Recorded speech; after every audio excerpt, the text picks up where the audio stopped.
5 phrasal verbs about people and relationships. The ones you'll use in real conversations. Let's go!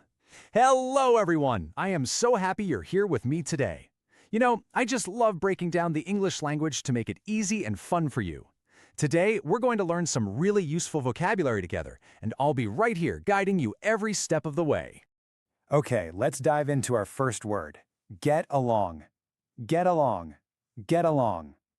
To get along with someone simply means to have a good, friendly relationship with them. I want you to picture two coworkers. They're sitting at their desks and they're just laughing easily together. There's no stress at all. It feels warm, comfortable, and really easy to be near this person. That wonderful, light feeling is exactly what it means to get along. For example, you could say, I really get along with my sister.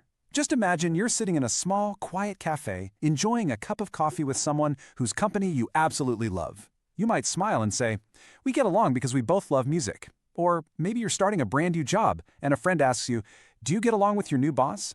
These are perfect, everyday ways to use this phrase. But, well, what happens when things go wrong? You know, not everyone gets along all the time. Let's take a look at what happens when a break in a friendship occurs. Fall out, fall out, fall out. To fall out with someone means to have an argument and stop being friends. This is very, very different from the friendly feeling of getting along.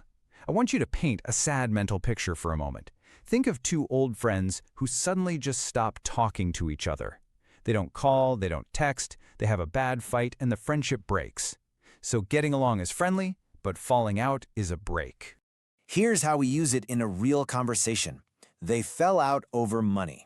Imagine a short scene where two friends have a silly argument about where to go for dinner and it turns into a huge fight that ruins the whole weekend. You could say to them, please don't fall out over something small.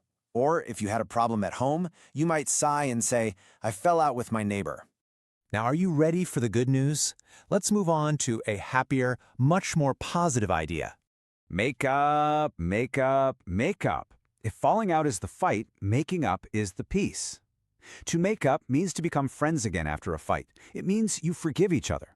Picture those two friends from earlier, but now they're smiling, saying sorry, and hugging each other. That warm, happy feeling of fixing a friendship, that is what it means to make up. Listen to this example. They argued, but soon made up.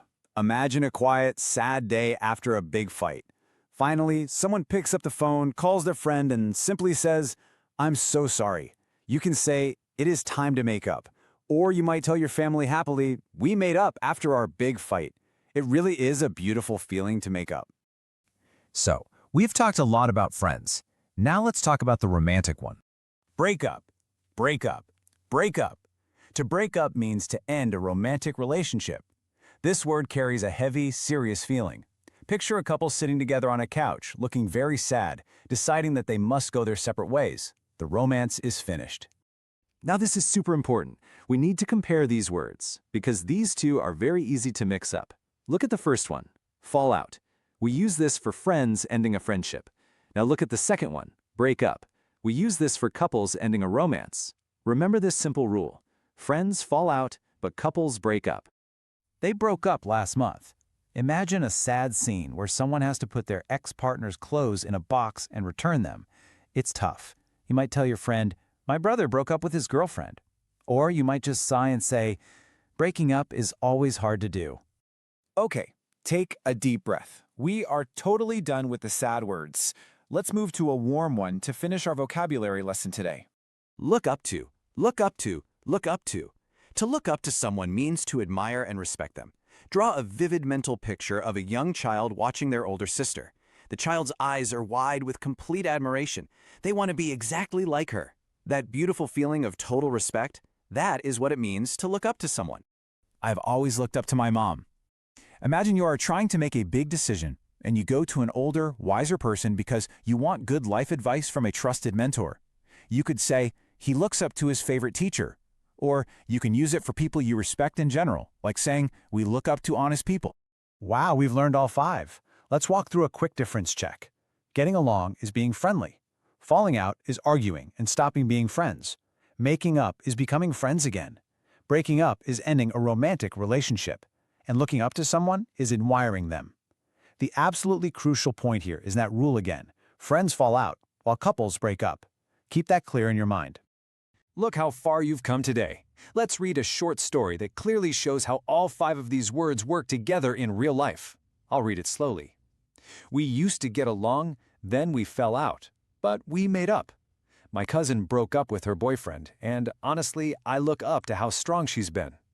You understand all of that now? Doesn't that feel amazing? You are doing fantastic. Now let's review together. We're going to lock these words in your mind forever. Let's start with the first 3. Say them with me. First, get along. This means to be friendly. I get along with my sister. Second, fall out. This means to argue and stop being friends. They fell out over money. Third, make up. This means to become friends again. They soon made up. And our last 2 words. Fourth, break up. This means to end a romance. They broke up last month. Fifth, look up to. This means to admire someone. I look up to my mum. Just remember our main rule: friends get along, fall out, and make up, but romantic couples break up. And of course, we can look up to anyone. Here is how you can make sure you never forget these words. Step 1, shadow me. That means say every word and sentence out loud right after I do. Step 2, watch this explainer once a day. Step 3, do this for 3 days in a row. Doing this will help you beat the forgetting curve, so these words really stick in your mind. Remember, relationships take work. Falling out and making up is just a normal part of being human. So before we say goodbye today, I want to hear from you. Who do you look up to the most? Tell me in the comments below. Use your new vocabulary. See you tomorrow, everyone. Keep practicing.